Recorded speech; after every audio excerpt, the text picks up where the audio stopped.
ये है दिल्ली दर्पण। शुरू करें। नमस्कार साथियों, पिछले एक साल सवा साल से दिल्ली के लोगों ने एमसीडी में भी अरविंद केजरीवाल जी की सरकार बनाई। बड़ी उम्मीदों के साथ दिल्ली के लोगों ने अरविंद केजरीवाल जी को एमसीडी की जिम्मेदारी दी, क्योंकि उससे पहले 15 साल तक भारतीय जनता पार्टी का शासन रहा। लबोलुआब 15 साल का ये था कि जब भी एमसीडी का नाम सुनते थे घिन सी आती थी, हमेशा नकारात्मक खबरें सुनने को मिलती थी, हर समय नेगेटिव न्यूज़ आती थी कि यहाँ कूड़ा पड़ा हुआ है, वहाँ कूड़ा पड़ा हुआ है, यहाँ ड्रेनेज सिस्टम ख़त्म हो गया, वहाँ करप्शन हो रहा है। हर दिन हर प्रोजेक्ट, हर पॉलिसी के अंदर भ्रष्टाचार नज़र आता था। दिल्ली के लोगों का अपमान किया जाता था। 15 साल तक दिल्ली के लोगों को अपमानित किया गया। लोग दर दर की ठोकरें खाते थे कि अगर उनके अपने घर के सामने का कूड़ा भी हटवाना पड़ता था तो लोग दर दर की ठोकरें खाते थे। 15 साल की गंदगी साफ करने में बड़ा समय लगता है, और जिस तरह से एक एक करके एक एक डिपार्टमेंट को ख़त्म किया गया, सफाई कर्मचारी से लेके किसी भी कर्मचारी को तनख्वाह नहीं मिलती थी। 6-6, 8-8 महीने, 10-10 महीने तक कभी संसद भवन में तो कभी रामलीला मैदान पे लोग धरने पे बैठते थे। एक साल के अंदर बहुत कुछ बदला है। अब एमसीडी से पॉजिटिव न्यूज़ आती है, अब अच्छी खबरें सुनने को मिलती है। अब सुनने को मिलता है कि तनख्वाह टाइम पे मिल रहा है, 1 तारीख को तनख्वाह मिल रहा है। अब सुनने को मिलता है कि 1 लाख से ज़्यादा कंप्लेन रिजॉल्व किए गए। अब सुनने को मिलता है कि अगर आपके घर के सामने कूड़ा है, आपकी गली में कूड़ा है, तो बस आप अपने एक छोटा सा कंप्लेन डालो, 2 घंटे के अंदर वो साफ हो जाता है। अब नई नई पॉलिसीज आ रही हैं, अब नई नई चीज़ें आ रही हैं। रोड बनाने का काम हो रहा है, लगभग 3000 से ज़्यादा रोड एमसीडी के बनाए जा रहे हैं, जो आज तक कभी नहीं बनाए गए। इसी तरह से गलियों को साफ किया गया, ड्रेनेज सिस्टम बनाने की कोशिश की जा रही है। तो एक ओवरऑल हर जगह पहली बार एमसीडी का बजट प्रॉफिट में आना स्टार्ट हुआ है। नहीं तो आज तक बजट हमेशा निगेटिव में रहता था। पहली बार हमने 1000 करोड़ से ज़्यादा प्रॉफिट दिल्ली के एमसीडी के बजट में किया, मात्र 1 साल के अंदर किया। और इसके लिए मैं दिल्ली के मुख्यमंत्री अरविंद केजरीवाल जी का बहुत बहुत धन्यवाद दूंगा कि लगातार वो एक एक चीज़ के ऊपर गाइडेंस देते रहे, एक एक चीज़ के ऊपर नज़र बना के रखी, और पूरा अनुभव उन्होंने एमसीडी की टीम को दिया, जिससे हम बेहतरीन काम कर सकें। अभी एमसीडी में और भी बहुत काम करने की ज़रूरत है। जैसे दिल्ली सरकार प्रॉफिट में चल रही है, इसी तरह से एमसीडी को और ज़्यादा प्रॉफिट में लेके आना है। अभी मैकेनिकल स्वीपिंग का अरेंजमेंट कराना है, दिल्ली की इंटरनल रोड्स को बनवाना है। तो बहुत सारे काम ऐसे हैं। कूड़े के पहाड़ बहुत कम हुए, उसे पूरी तरह से ख़त्म करना है। तो ऐसे बहुत सारे काम हैं जो दिल्ली की एमसीडी में करना है, जिससे अपनी दिल्ली एक सीएम साहब का सपना है, एक दिल्ली वालों का सपना है कि दिल्ली अपनी एक वर्ल्ड क्लास शहर बने। उसी सपने को कंटिन्यू करते हुए, चूँकि एक प्रक्रिया है, संवैधानिक प्रक्रिया है कि हर साल दिल्ली की एमसीडी में मेयर और डिप्टी मेयर का चुनाव होता है और नए मेयर और डिप्टी मेयर आते हैं। पिछली बार सैली ओबराय जी हमारी मेयर थी, और साथ ही साथ आले मोहम्मद इकबाल जी हमारे डिप्टी मेयर थे। मैं उनका भी बहुत बहुत धन्यवाद करूंगा पार्टी के फोरम से कि उन्होंने बहुत शानदार काम किया। सारे काउंसलर्स को लेके चलने की कोशिश की, सारे अधिकारियों के साथ मिलकर दिल्ली की जनता के जो मुद्दे थे उन सारे मुद्दों के ऊपर उन्होंने काम किया। और पिछले 1 साल में जो आप अच्छी खबरें सुन रहे हैं, उसमें उनका बहुत बड़ा योगदान है। मैं पार्टी के फोरम से उन दोनों लोगों का बहुत बहुत धन्यवाद करूंगा।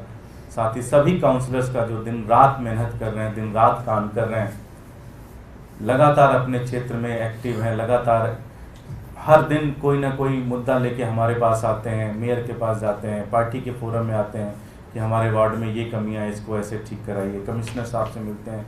तो लगातार सभी काउंसलर बहुत मेहनत कर रहे हैं, काम कर रहे हैं। मैं उनको भी बहुत बहुत शाबाश दूंगा।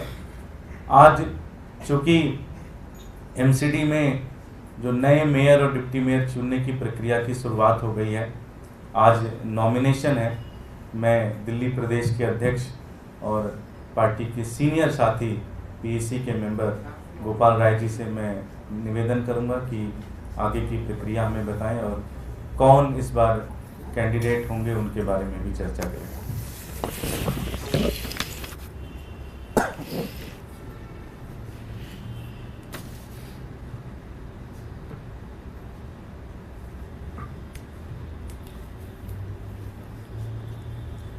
दिल्ली के अंदर एमसीडी का चुनाव हो, विधानसभा का चुनाव हो, लोकसभा का चुनाव हो, वो लगातार होते रहे और हर चुनाव में दिल्ली के लोग किसी न किसी पार्टी को अपना वोट दे करके अपना प्रतिनिधि चुनते रहे।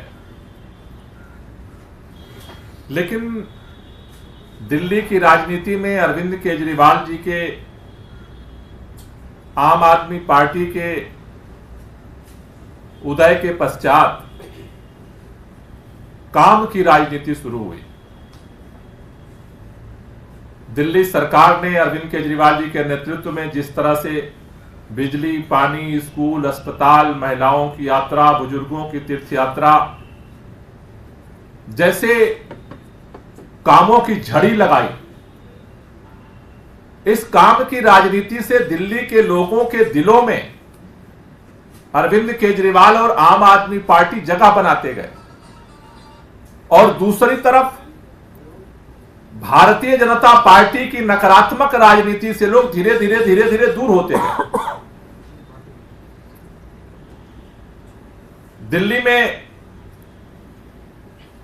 जब विधानसभा चुनाव में भारतीय जनता पार्टी दोबारा बुरी तरह से हारी, उसके बाद भाजपा ने एक बात सोच लिया कि किसी भी तरह से आम आदमी पार्टी को दिल्ली में हराया नहीं जा सकता, अरविंद केजरीवाल को दिल्ली में हराया नहीं जा सकता, इसलिए इनको षड्यंत्र करके खत्म करना पड़ेगा।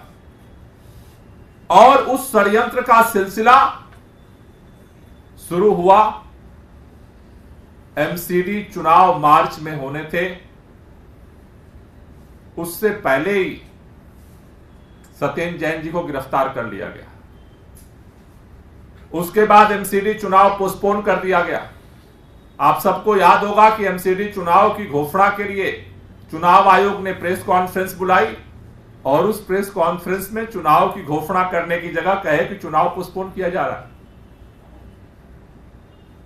परिसीमन के नाम पर दिल्ली के अंदर एकीकरण किया गया, परिसीमन किया गया, वार्डों को तोड़ा मोड़ा गया,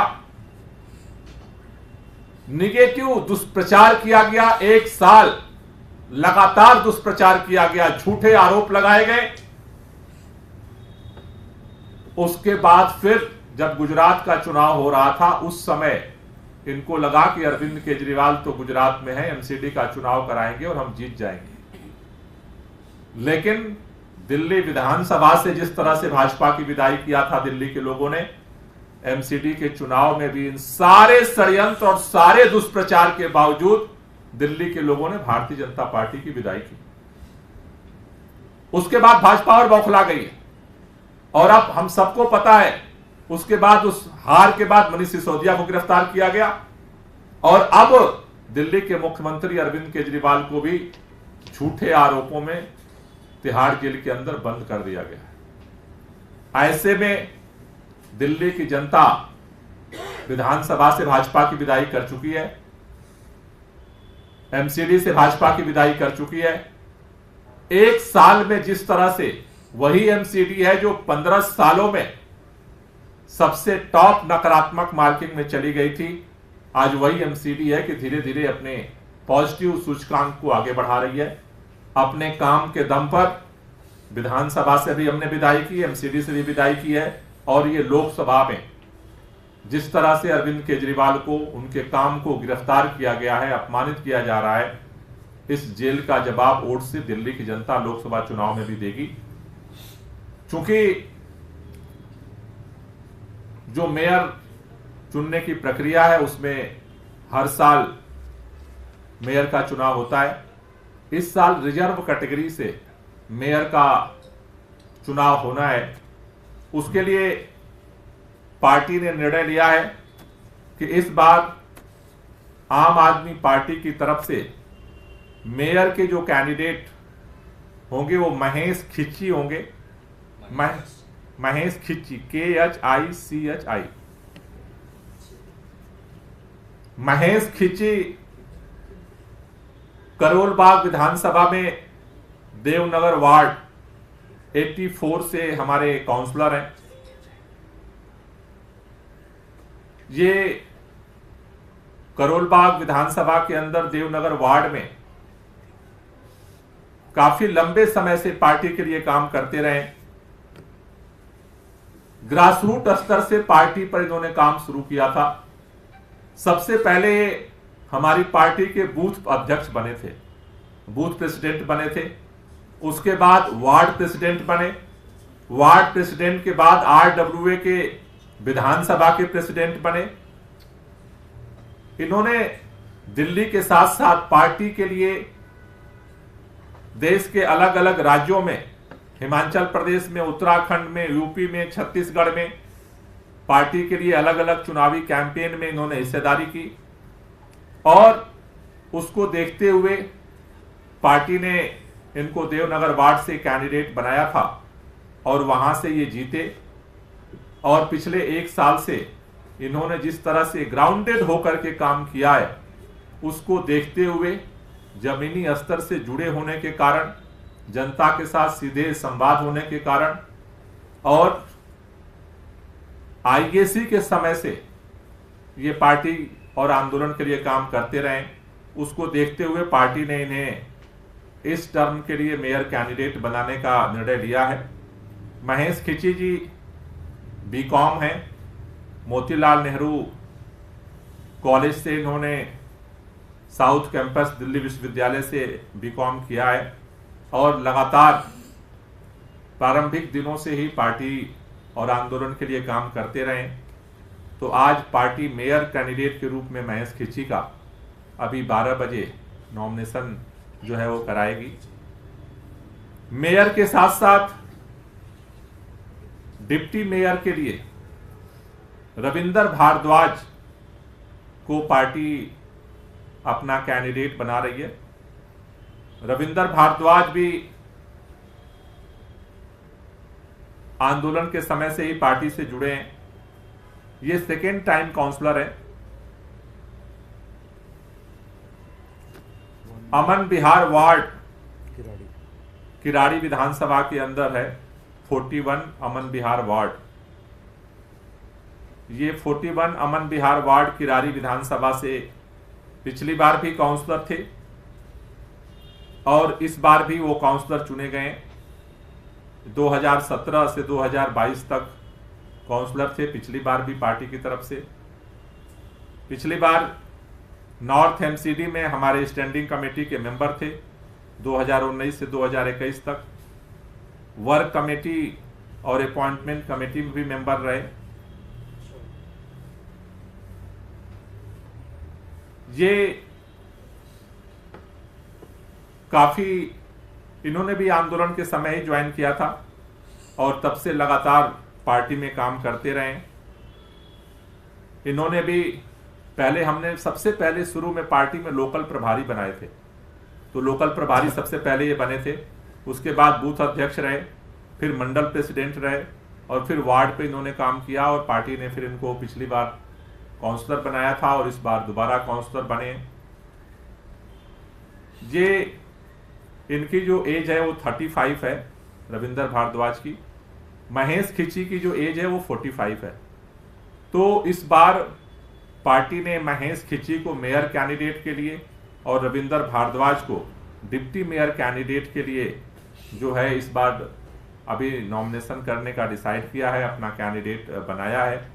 और दोनों जो हमारे कैंडिडेट हैं वो जमीनी स्तर से पार्टी को जानते हैं, हमारे वॉलंटियर्स को जानते हैं और अब पिछले दिनों जो MCD के अंदर कामकाज हुआ है उसके आधार पर हमें उम्मीद है ये दोनों लोग मिलकर के जो काम हमारी सैली ओबेरॉय ने जो आगे बढ़ाया है, जिस तरह से मुझे लगता है कि आला इकबाल ने जो आगे बढ़ाया है उस काम को और ये मजबूती से आगे ले जाएंगे। और जो एमसीडी में हमारा टारगेट है, जैसा दुर्गेश जी ने कहा, उस टारगेट को हम अगले 1 साल में और बेहतर तरीके से पूरा करेंगे। कोई क्वेश्चन हो तो ले लीजिए। संख्या बल में हमने पिछली बार बहुत तमाशा देखा था एमसीडी में। अभी जो रिपोर्ट से आ रही है कि बीजेपी भी चुनाव लड़ सकती है उम्मीदवार, तो ऐसे में तैयार है उसके लिए। और दूसरा, क्या कांग्रेस, जैसे आपको चंडीगढ़ में समर्थन मिला था, क्या दिल्ली नगर निगम में बात हुई है उनसे, आपको समर्थन दे रहे हैं? क्योंकि अगर वो करते हैं तो संख्या बल बहुत ज़्यादा मजबूत हो जाएगी। देखिए, भारतीय जनता पार्टी से हम हर तरह से मुकाबले के लिए हर समय तैयार रहते हैं, क्योंकि वो पहले भी ये करते रहे और चंडीगढ़ के बाद तो पूरे देश ने देखा है कि कैसे वो वोट की चोरी करते हैं। तो भारतीय जनता पार्टी के हर 3 तिकड़म का मुकाबला करते रहे हैं, हम करेंगे। जहां तक कांग्रेस की बात है तो कांग्रेस गठबंधन के साथ हम यहाँ चुनाव भी लड़ रहे हैं और एमसीडी में भी हम मिलकर के चुनाव लड़ेंगे। ये बातचीत हो चुकी है आप लोगों की? कांग्रेस से बातचीत हो गई, मिलकर चुनाव लड़ेंगे, ये स्पष्ट है। हाँ, लोगों से बात हुई।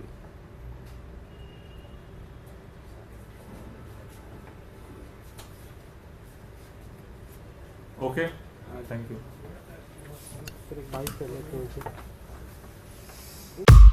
लेटेस्ट खबरों के लिए सब्सक्राइब करें हमारा YouTube चैनल या फिर लॉग ऑन करें www.delhidarpantv.com। खबरों की कवरेज और विज्ञापनों के लिए संपर्क करें।